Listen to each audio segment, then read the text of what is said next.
سلام. توی این ویدیو میخوایم حوزه‌های کاری مختلف مرتبط با بحث دیتا و داده رو بررسی کنیم. اینا با هم دیگه چه فرقی دارن، هر کدوم چه وظایفی دارن، چه ابزارهایی بلدن. تحلیلگر داده، دانشمند داده، دیتا ساینتیست، دیتا آنالیست، مهندس داده، دیتا انجینیر، ماشین لرنینگ انجینیر، مهندس یادگیری ماشین، حتی کارشناس هوش تجاری، بیزینس اینتلیجنس.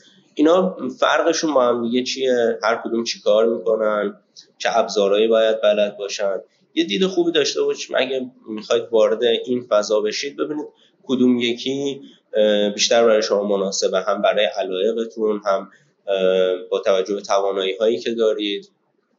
ببینیم کدوم یکی بیشتر مناسبه. یه دید خوبی داشته باشیم از تفاوت هایی که اینا دارن، هر کدوم چه وظایفی توی سازمان دارن. از این عکس شروع کنیم.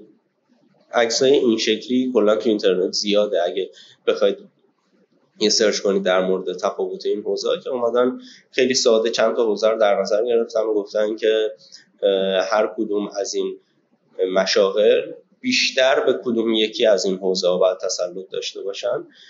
همین اول یه چیزی رو مشخص کنم که مثلا دیتا ساینتیست، دیتا آنالیست یا حتی کارشناس هوش تجاری، اینا خیلی وظایفشون نزدیکه، خیلی همپوشانی داره.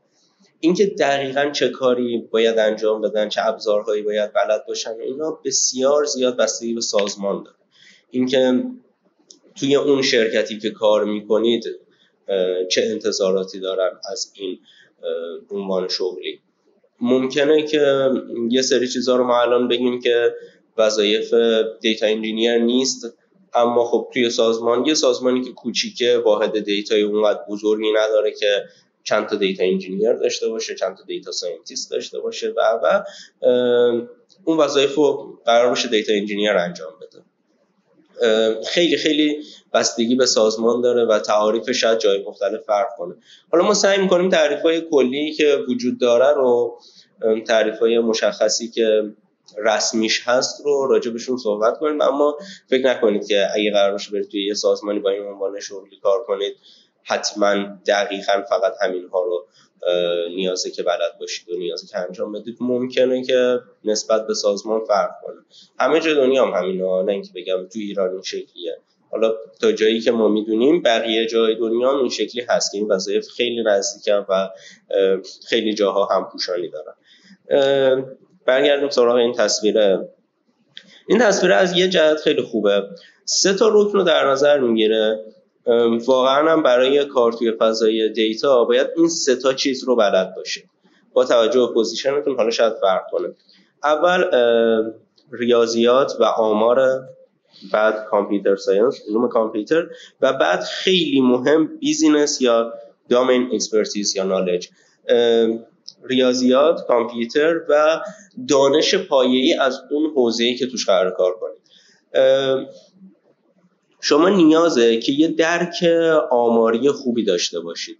آمار کاربردی نیاز نیست که حالا بگم باید خیلی کامل برید تئوری های آمار رو مسلط باشید، اما باید یه درک آماری خوبی از آمار کاربردی داشته باشید که حداقل در این حد که میانگین اینا چه استفاده‌ای ممکنه داشته باشه، کجا از میانگین استفاده کنیم، کجا از میانه استفاده کنیم، بتونید میانگین وزندار چه فرقی داره. یه درک اولیه‌ای حتما لازمه که داشته باشید. اینجوری نیست که بکنید فقط با ابزار، فقط با کامپیوتر ساینس، با علوم کامپیوتر میتونید برید جلو. نه، خیلی مهمه که یه درک آماری خوبی داشته باشید. حالا بیشتر کسایی که میخوان وارد این فضا بشن معمولا رشته‌های مهندسی خوندن، اما ممکن هست حالا از سمت‌های دیگه هم قرار باشه کسی بیاد کار کنه، هیچ مانعی هم نداره. یه درک خوبی معمولا دارن بچه‌ها، اما نیازه که حتما هم اینو آپدیت کنید، هم مجدد بخونید، هم اگه اسم می‌کنید که خوب نیستید تو این فضا بیشتر برید مطالعه کنید. حالا در حد دوره‌ای ببینید، یه جزوه‌ای پیدا کنید. تو این کانال هم احتمالاً یه ذره راجع به آمار کاربردی صحبت کنید. نیازه که حتما این رو داشته باشید. بحث بعدی که معمولا همه میدونن این تیکشو دارن، بحث کامپیوتر ساینس.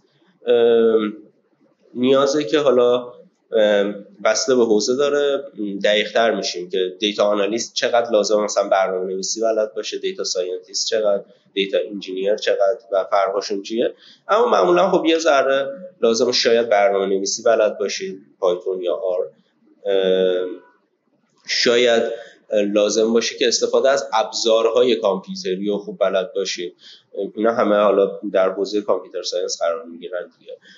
اکسل بلد باشید، پاور بی آی بلد باشید، تابلو بلد باشید، ابزارهای کامپیوتری رو خوب بلد باشید. معمولا اینو دیگه همه میدونن، اما خیلی مهمه که بدونیم این به تنهایی قرار نیست از شما یه کارشناس بسازه توی این فضا. نیازه که اون دو تا ساید دیگر رو هم داشته باشید.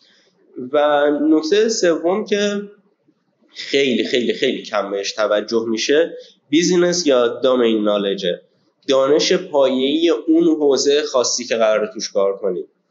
ببینید معمولا دوستان مثلا کامپیوتر خوندن یا حالا صنایع خوندن یا حتی آمار خوندن، هرچی میرن وارد این فضا بشن، شما بعدش میرید توی یک فضای خاص کار میکنید، توی یک بیزینسی کار میکنید که هر بیزینسی با هم دیگه فرق میکنه. شما ممکنه برید توی یه بیزینسی کار کنید که حالا بیشتر دارن کار فروش میکنن، توی یه بیزینسی برید کار کنید که مربوط به حوزه سلامته، توی یه بیزینسی کار کنید که مربوط به حمل و نقل. دانش کامپیوتری و آماری شما خب اوکی، دو تا چیز مشخصه، رفتید خوندید تا یه حدی بلدید.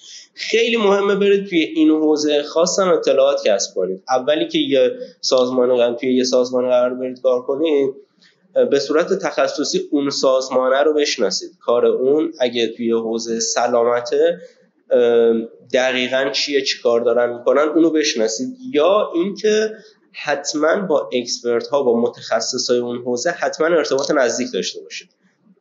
اینجوری نباشه که فکر کنید یه سری دیتا رو شما میبینید، یه سری حالا الگو پیدا میکنید از توی دیتا ها و همینه دیگه، درسته، یه تحلیل شهودی ذهنی میکنید، خودتون یه دیدی دارید که آره احتمالاً تو حوزه سلامت اینجوری باشه دیگه، مثلا زمستون تعداد بیمارا بیشتره، خب عادیه دیگه تو زمستون بیشتر مردم مریض میشن. نه، شاید این شکلی نباشه، شاید همون چیزی که اول به ذهن شما میاد نباشه. نیازه که تو اون حوزه برید به صورت تخصصی مطالعه کنید، بهتر بشید و همش با کارشناس‌های اون حوزه هم ارتباط داشته باشید. بقیه کسایی که تو سازمان هستن حالا کارشون لزوما تحلیل داده نیست، بخشای دیگه دارن کار میکنن، نمیدونم مدیر محصول، مدیریت، ارتباط داشته باشید و اطلاعاتی که پیدا میکنید رو سعی کنید توی اون دامین، توی اون زمینه ببینید. فکر نکنید که خودتون میدونید، خودتون بلدید. فرق میکنه، هر حوزه فرق میکنه، اطلاعاتی که پیدا میکنید چه معنی میتونه داشته باشه. این تیکه رو خیلی نادیده میگیرن و بسیار اشتباهه. خیلی خیلی بخش مهمیه.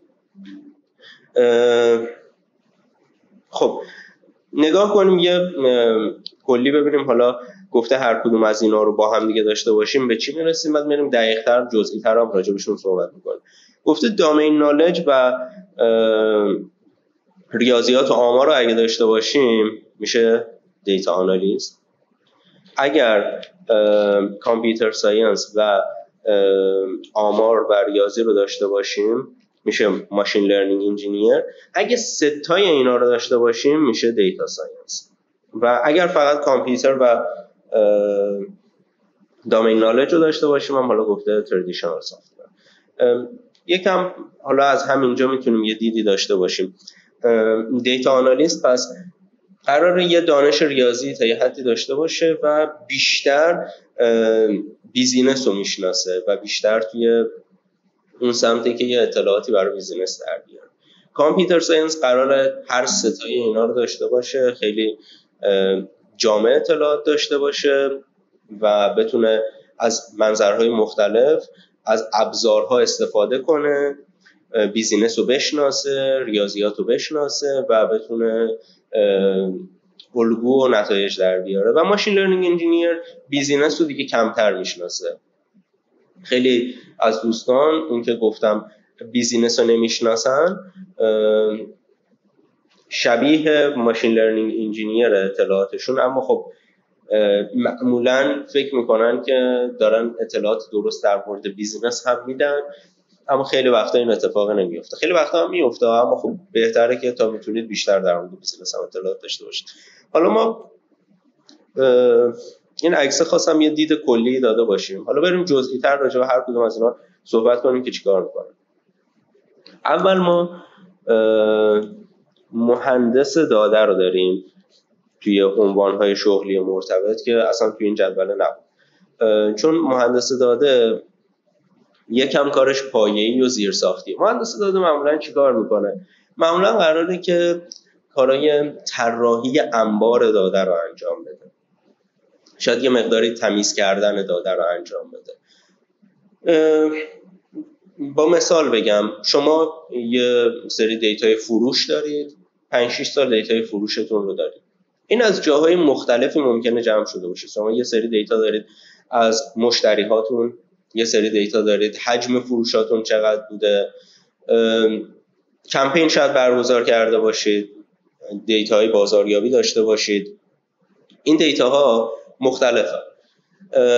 قراره الان یهو مدیریت یه سری دیتا، یه سری مفاهیم، یه سری اینسایت میخواد از تو این داده ها در بیاره که ما چقدر رنج سنی مشتریامون چقدر بوده، یا اینکه حجم فروش هامون به گروه های مختلف چقدر بوده، حجمشون چقدر بوده، مقدارشون چقدر بوده و اینا. اگه سازمان کوچیکتری باشه معمولا و حالا بخشی نداشته باشه که قرار باشه کار دیتابیس رو انجام بدن، یه نیرو رو قرار مدیریت بذاره که بره چنین دیتاهایی رو در بیاره، باید بره همه این جدولای مختلف و حالا بگیم همه تو اکسل هم باشه، این فایل‌های مختلف رو به هم دیگه ربط بده، یه جوری اطلاعات رو پیدا کنه، احتمالاً چند روز کار کنه تا اون دیتاهایی که مدیریت میخواد رو بتونه در بیاره.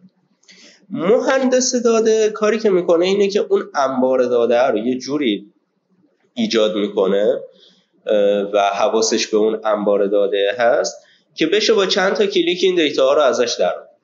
به بهترین شکل ما یه جایی داریم که همه این دیتا ها قرار گرفتن، همه دیتاهایی که از بخش‌های مختلف دارن، خیلی ساده بگیم یه جایی قرار میگیرن که به اون میگن دیتابیس. این دیتابیس رو سعی میکنه خوب طراحی کنه، تمیز کنه، مرتب باشه که بقیه بخش‌هایی که قراره بیان استفاده کنن، دیتا آنالیست، دیتا ساینتیست، مدیریت یا هر کس دیگه‌ای،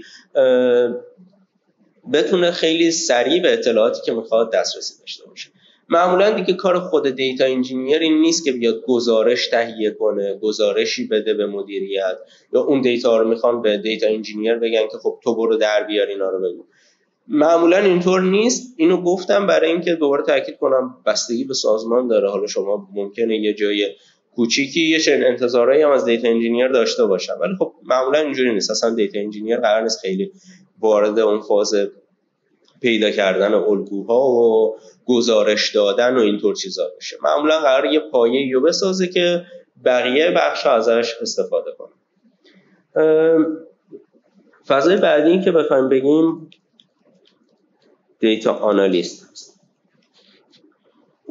مهندس داده همون دیتا انجینیر میشه قاعدتاً. دیتا آنالیست هم که دیتا آنالیست میشه.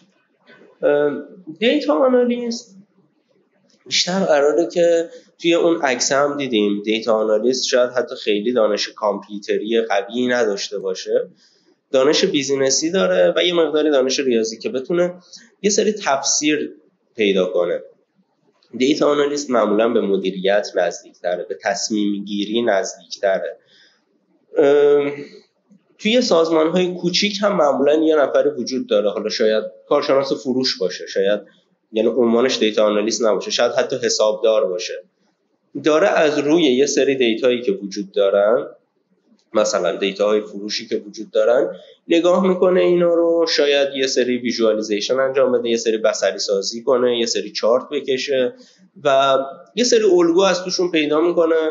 حالا برای مدیریت شاید قرار باشه ارائه بده، شاید برای کار خودش این کار رو انجام بده، یه سری کارهای اینجوری داره میکنه با مثلا فقط اکسل، یا شاید از ابزارهای دیگه هم استفاده کنه. حقیقت اینه که این کار هم اسمش آنالیز داده است و اونم یه جورایی دیتا آنالیست حساب میشه.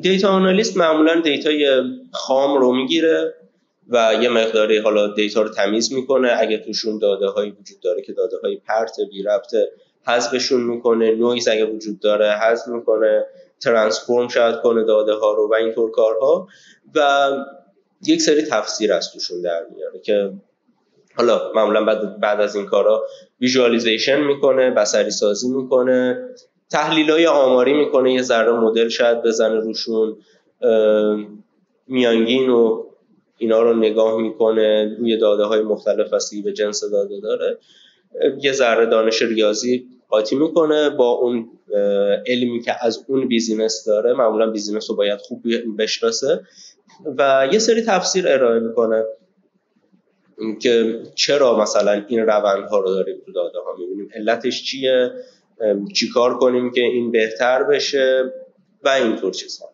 معمولا کار دیتا آنالیست و دیتا ساینتیست خب میتونه نزدیک باشه، میتونه خیلی بستگی به سازمان داشته باشه. الان راجع به دیتا ساینتیست هم صحبت میکنم. تفاوت هاشون جوریه که میبینید شاید خیلی نزدیک باشه، شاید همه سازمان ها خب همه اینا رو نداشته باشن، یه نفر داشته باشن، سازمانی اگه کوچیک‌تر باشه که قرار باشه همه این وظایف رو به عهده داشته باشه. دانشمند داده بعدیه یا دیتا ساینتیست که بر اساس این عکس بخوایم بگیم قراره که همه اینا رو داشته باشه، هم بیزینس رو بشناسه، هم ریاضیات رو بلد باشه، بتونه مدل سازی اینا انجام بده، هم علم کامپیوتر داشته باشه. معمولا دانشمند داده یا دیتا ساینتیست قراره که از داده ها یک سری الگو پیدا کنه، بعد مدل سازی کنه با حالا دانش ریاضی که داره و همچنین از تمامی ابزارهایی که وجود داره ممکن استفاده کنه. از ماشین لرنینگ معمولا دانشمند داده استفاده میکنه. الان جلوتر میگیم که حالا ماشین لرنینگ یا یادگیری ماشین اصلا چی هست. معمولا قراره که استفاده کنه از این ابزارها تا یک سری الگو پیدا کنه و خیلی اوقات انتظار میره که دیتا ساینتیست پیش بینی ارائه کنه. ما داده های 5 سال گذشته رو داریم، این الگوها رو داریم توشون میبینیم، حالا بر اساس اینا مدیریت یا بخشای دیگه از دانشمند داده شاید بخوان که پیش بینی ارائه بده. حالا ما میخوایم فلان محصول رو وارد بازار کنیم، مخاطبش کیان؟ خانوما بیشتر میگیرن، آقایون بیشتر میگیرن، چه رنج سنی بیشتر میگیرن، اصلا ما این کارو بکنیم نکنیم. میاد پیش بینی قراره ارائه بده با مدل سازی های ریاضی، با استفاده از یادگیری ماشین، با استفاده از همه ابزارهایی که هست، با استفاده از اینکه بیزینس رو هم میشناسه، یا اینکه حداقل ارتباط نزدیکی با متخصص های اون بیزینس داره، با مدیریت، با مدیر محصولا و بخش‌های مختلفی که وجود داره. پس فرقش حالا با دیتا آنالیست شاید کم باشه، شاید میگم خیلی بستگی به اون بیزینس داره، اما یه انتظارای این شکلی از دیتا ساینتیست توی تعریف اصلیش هست که بتونه پیش بینی ارائه بده، الگوها رو پیدا کنه و حالا با بخش‌های مختلف صحبت کنه یا خودش اون نالج رو داشته باشه، اون علم رو داشته باشه، بفهمه الگوها برای چیه و با مدل سازی‌های ریاضی با استفاده از ماشین لرنینگ بتونه پیش بینی هم ارائه بده در مورد آینده. بعدی مهندس یادگیری ماشین یا ماشین لرنینگ انجینیر. ماشین لرنینگ انجینیر. این ویدیویی که من الان کلا دارم ضبط میکنم و دارم راجعش صحبت میکنم معمولا جلسه اولیه که من توی دوره‌های یادگیری ماشین برگزار میکنم. یه کوچولو راجع به تفاوت این حوزه‌های مختلف میگم و یه معرفی میکنم از خود یادگیری ماشین که یادگیری ماشین چیه، که ببینیم این دوره آیا کسایی که دارن شرکت میکنن مناسب هست براشون، به نظرشون به دردشون میخوره و یه دید خوبی داشته باشن.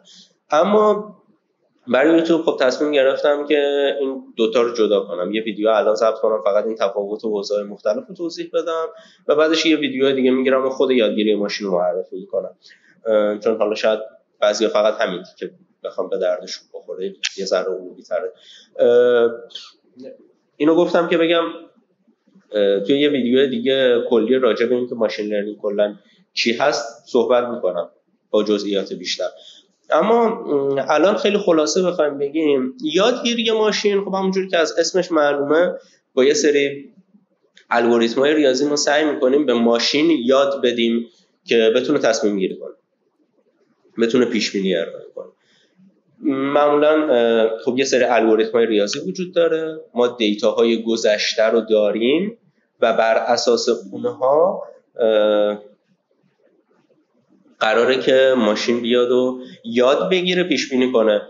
انسان چجوری یاد میگیره از داده های گذشته؟ معمولا سالها کار میکنه، میبینه که ما وقتی مثلا رو هم داده های فروش صحبت کنیم، مخاطب ما این رنج سنی باشه، درآمدش اینقدر باشه، خانم باشه یا آقا باشه، ممکن هست که از ما خرید کنه یا نکنه. حالا ما 5 سال این داده ها رو داریم، اینا رو میدیم به ماشین یاد میگیره، حتی شاید توی بعضی از موارد بهتر از انسان بتونه الگوهایی رو پیدا کنه که برای انسان هم به صورت شهودی خیلی قابل درک نبوده و روی اونا یاد میگیره و پیش بینی ارائه میکنه.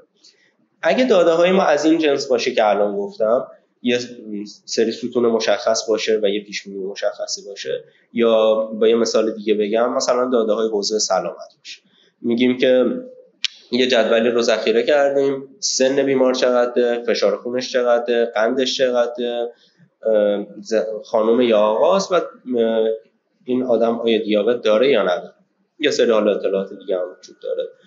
این داده ها معمولا داده های جدولی باشن بهشون میگن داده های ساختار یافته. اما ممکن هم هست که داده های ما همیشه از این جنس نباشن. داده های ما میتونن تصویر باشن، میتونن صدا باشن، میتونن متن بدون ساختار باشن، مثل کامنت هایی که برای افراد گذاشته شده.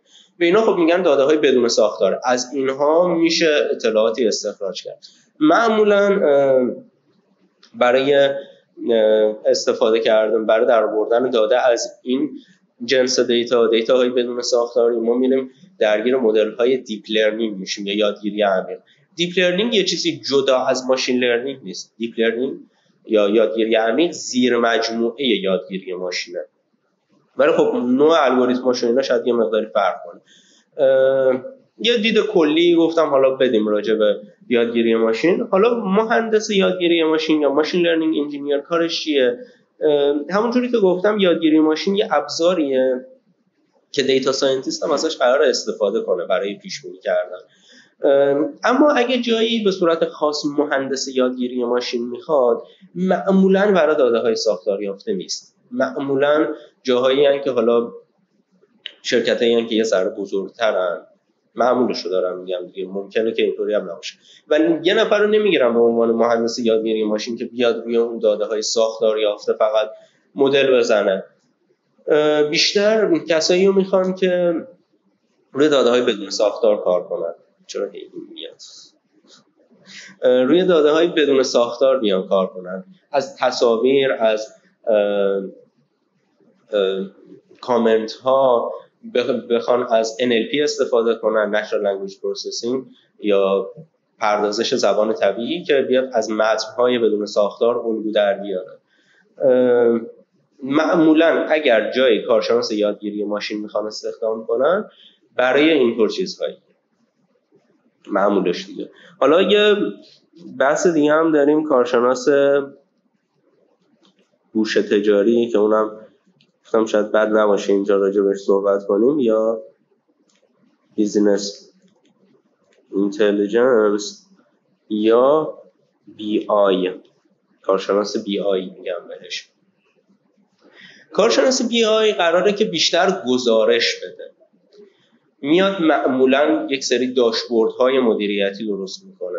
داشبورد چیه؟ یه صفحه‌ایه که با یه نگاه بتونه اطلاعات زیادی به مدیریت یا حالا هر کسی که قراره از اون دیتا استفاده کنه بده، بیاد نشون بده که توی مثلا 1 سال گذشته ترند هایی که ما داشتیم چه شکلی بوده، فرآیندها چجوری بوده، بیشتر از جدول ها و چارت و اینطور چیزا استفاده میکنن. کارشناس هوش تجاری کارش شبیه به دیتا آنالیست، قراره که بیشتر گزارش ارائه بده و کاری که میکنه معمولا این داده ها رو یه شکلی به وجود بیاره که توی نگاه های ساده بتونه یه سری دید به ما بده. ما مثلا یه سری KPI تعریف کردیم، یه سری شاخص های عملکردی تعریف کردیم، مثلا برای فروش میخوایم ببینیم تو ماه به اینقدر فروش برسیم، اون داشبورد رو یه نگاه که کنیم میبینیم که تا الان چقدر اون حاصل شد. این جنس معمولا اینا هم خب لازمه که بیزینس رو بشناسن، یا این که گزارش ها رو برای افرادی فراهم کنن که اونا بیزینس رو به خوبی بشناسن. اون دامین نالج خیلی مهمه، قرار نیست از خودمون دیتا ساینتیست همینجوری فقط با دانش کامپیوتری که داره یه چیز شهودی بیاد یه پیش بینی ارائه کنه. مثال بزنم، مثلا شما همیشه داده های فروشتون این رنج بوده، این شکلی بوده، تقریبا یه ذره بالا پایین داشته، میبینید این ماه اینجوری شده، اینقدر اومده پایین.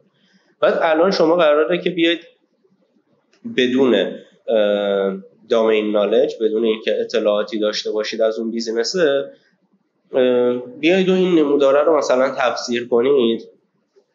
همیشه توی یه حد مشخصی بوده، توی یه بازه خاصی بودید، الان یهو اومدید پایین، شاید برید یه دلیل اشتباهی پیدا کنید براش.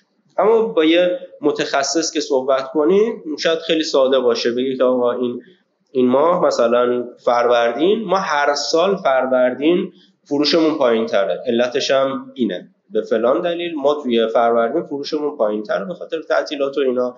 و شاید شما اگه خودتون بدون این دانش قرار تصمیم بگیرید، یه تصمیم اشتباهی میگرفتید، فروش ماه بعد و حالا نمیدونستید باید با این قبلی‌ها مقایسه کنید، بر اساس اونها بیاید هدف گذاری کنید، یا اینکه ممکنه فروشتون باز بیاد پایین‌تر، یه بخشی رو به اشتباه مقصر میدونستید یا هرچی. پس این ارتباط نزدیک با کارشناس‌ها مهمه، برای کارشناس هوش تجاری هم قطعا خیلی مهمه. در حالا تعریف کردن اون KPI ها، شاخص‌های کلیدی، اینکه چه اطلاعاتی برای اون بیزینس بیشتر به درد میخوره، اینا تو این چیزا خیلی مهمه که اطلاعات خوبی از بیزینس داشته باشن، درک خیلی خوبی از بیزینس داشته باشن و کار کارشناس هوش تجاری هم شاید نزدیک باشه به دیتا آنالیز. حالا همه اینایی که راجعشون صحبت کردیم، یه ذره هم در مورد این صحبت کنیم که چه ابزارهایی نیازه بلد باشن. من برای این کار رفتم با هوش مصنوعی گوگل جیمینای صحبت کردم و ازش خواستم که در مورد همه اینا یه اطلاعاتی بهمون بده، هر کدوم چه ابزارهایی رو نیازه بلد باشن. خوبه که یعنی قرارمون هم بود که ما یه ذره ابزار هم معرفی کنیم دیگه. من برای درآوردن اطلاعات خیلی از هوش مصنوعی های مختلف استفاده میکنم و میگم که این اطلاعات رو با این هوش مصنوعی به دست آوردم. من الان از جیمینای خواستم که هر کدوم از اینا رو یه ذره توضیح بده که با هم دیگه چه فرقی دارن، هر کدوم کار اصلی که میکنن چیه و فرقاشون چیه، شباهتاشون چیه و اینا. اومد این فایل رو به من داد، دیتا ساینتیست رو به پرابلم سالور معنی کرد، حل کننده مشکل، دیتا آنالیست رو تفسیر کننده، دیتا انجینیر رو گفت سازنده. اینو اومدیم پایین‌تر بهش گفتم مثلا همین رو به فارسی ترجمه کن بریم با هم ببینیم. من خودم خیلی نخوندمش، فقط این داده رو به وجود آوردم که حالا با هم بررسیش کنیم. دانشمند داده رو همونجوری که تقریبا نزدیک به چیزی که گفتیم حل کننده مسئله تعریف کرده که قرار الگوهای پنهان داده ها رو کشف کنه، با استفاده از مدل یادگیری ماشین توسعه بده و استفاده از تکنیک های تحلیل داده مسئله های پیچیده کسب و کار حل کنه. قراره که یک سری بینش هایی رو از داده در بیاره. بینش رو احتمالا اینسایت رو ترجمه کرده بینش. تحلیلگر داده بیشتر مفسره، همونجوری که راجع بهش صحبت کردیم قرار کار پاکسازی داده رو انجام بده. دیتا کلینینگ رو گفتم ممکنه که یه جاهایی از دیتا انجینیر انتظار داشته باشم، ولی خب اینجا تعریف اصلیش رو برای تحلیلگر داده در نظر گرفته. قراره با داده های خام سر و کار داشته باشه و الگوها رو شناسایی کنه و روی زمینه های خاص تحقیقات بازار تمرکز کنه. خب مترجم داده یه جوری ترجمهش کرده. مهندس داده یا دیتا انجینیر رو خب سازنده در نظر گرفته که قرار زیرساخت رو برای داده های بزرگ در ایجاد کنه. یه چیزی هم بگم به جز این عنوان هایی که گفتیم، خب کارهای دیگه هم وجود داره. مثلا بیگ دیتا انجینیر نزدیک کارش شاید به مهندس داده، یا کارشناس بصری سازی داده شاید فقط یه جاهایی بخوام کسی که کار دیتا ویژوالایزیشن انجام بده. برای سازمان‌های بزرگ ممکنه اینا خیلی تخصصی تر بشه دیگه، هر کسی یه کاری انجام بده، اما کلیاتشون همینایی که گفتیم شاید تقریبا همه رو در بر گرفته باشه و ممکنه سازمانی که بزرگتر باشه هر کسی خیلی کارش تخصصی تر باشه. خب مهندس داده رو گفتیم. یادگیری ماشین حالا رو صفحه هستی، خودتون هم میتونید بخونید، من فقط دارم رخونی میکنم. یادگیری ماشین قراره کار خودکارسازی رو انجام بده و اینجا هم گفته معمولاً برای زمینه‌هایی مثل پردازش تصویر NLP یا کامپیوتر ویژن بینایی ماشین معمولاً از مهندس یادگیری ماشین قرار استفاده کنن، نه فقط داده‌های ساده و ساختار یافته بیزینسی. گفته بهشون نگاه کنید به عنوان سازنده هوش مصنوعی که قرار سیستم‌های هوشمند رو ایجاد کنن. آره معمولاً همینجوریه. ماشین لرنینگ انجینیر معمولاً حالا همون کارو AI اکسپرت یا کارشناس هوش مصنوعی هم ممکنه تو آگهی‌ها اونو بخوان که همین کار رو انجام بده. دیگه یه سری تفسیر دیگه هم من خیلی نخواستم از جیمینای، ولی خب خودش اومده یه سری تفسیرهای دیگه هم ارائه داده.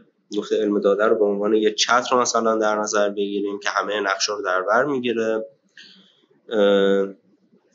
دانشمند داده معمولا مدل‌هایی رو توسعه میده، تحلیلگر داده یافته‌ها رو تفسیر میکنه، مهندس داده زیرساخت رو ایجاد میکنه، مهندس یادگیری ماشین در ساخت و استقرار مدل‌های خودکار تخصص داره. همکاری‌های کلیدی حتما لازمه که با هم دیگه داشته باشن. بعد اومده یه مثال زده از یه نانوایی که حالا دیگه خودتون بخونید دیگه، اینو من نمی‌خونم، ولی استفاده کردن از این هوش مصنوعی ها برای تولید محتوا خیلی خیلی میتونه کمک کننده باشه. من خواستم نشون بدم که من استفاده میکنم حتما و توصیه میکنم شما هم استفاده کنید. حالا اینکه چه جوری استفاده کنیم، کدوم یکی از این ابزارها بیشتر به درد چه کاری میخورن و اینا رو حتما تو ویدیوهای دیگه راجبشون صحبت میکنیم. مثلا جیمینای چون حالا توسط گوگل هم توسعه داده شده، پشتش گوگله، برای داده های بروز به نظر من خیلی کاربرد بهتری داره. من برای این اومدم از جیمینای استفاده کردم. خب هر کدوم از این هوش مصنوعی ها یه سری توانایی‌ها رو دارن، برای یه سری چیزا بهترن. راجبشون حتما تو جلسه بعد بیشتر صحبت می‌کنم.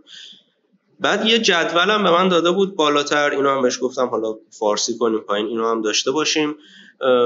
خیلی راحت بدون اینکه دیگه من بخوام برام خودم سرچ کنم، حالا یا با استفاده از علمی که خودم دارم بیام یه جدولی رو درست کنم که هر کدوم از این مشاغل بیشتر روی چی تمرکز دارن، چه مهارت‌هایی باید داشته باشن، چه چالش‌هایی دارن و چه ابزارهایی لازم استفاده کنن. این تیکر رو هم از اولش گفته بودم که میگیم هر کدوم چه ابزارهایی رو قرار استفاده کنن. اینجا ببینیم جیمینای چیا گفته.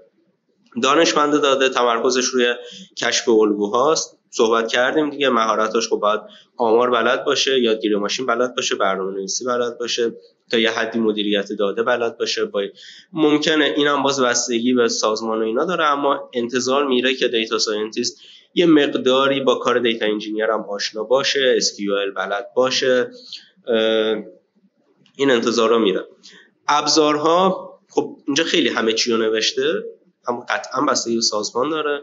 زبانهای برنامه‌نویسی پایتون و آر به احتمال زیاد لازمه که بلد باشه. SQL تا حد زیادی لازمه، چون اون دیتا هایی که توی دیتابیس وجود داره اگه سازمان یه ذره بزرگ باشه باید واکشی داده انجام بده، باید یه سری کوئری بزنه، دیتا ها رو در بیاره، از اون دیتا های خام بتونه استفاده کنه. و خب جوپیتر نوتبوک و کتابخونه های پایتونی، پانداس و اینا، کتابخونه های سایکیتلر لازمه که بلد باشه.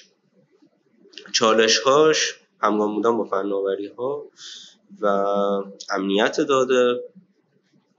اینا رو دیگه خیلی وارد جزئیاتشون نمیشیم روی این بخش، چون راجع به اینا زیاد صحبت کردیم دیگه، تکراره. فقط راجع به ابزارها تو طول این ویدیو خیلی صحبت نکردیم، گذاشته بودم اینجا.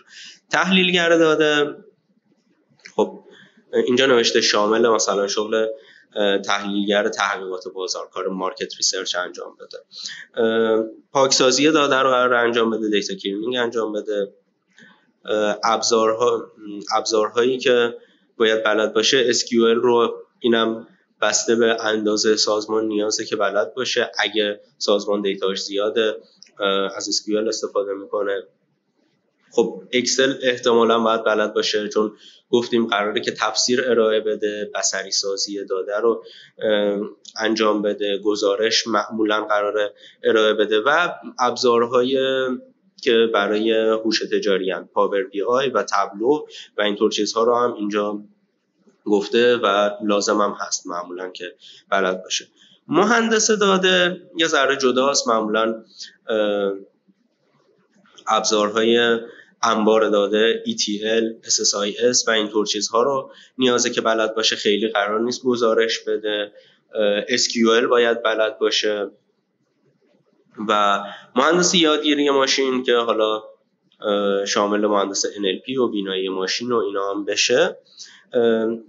ابزارها رو گفته مشابه دانشمند داده یا دیتا ساینتیست. تمرکزش بیشتر روی یه سری کتابخونه های خاص، روی یه سری فریمورک های خاص خواهد بود، بسته به کاری که داره. خب اگه قراره از تصاویر استفاده کنه بیشتر، خب کتابخونه هایی که مربوط به اون حوزه‌ان. اگه قراره بیشتر کار NLP کنه، اون کتابخونه ها.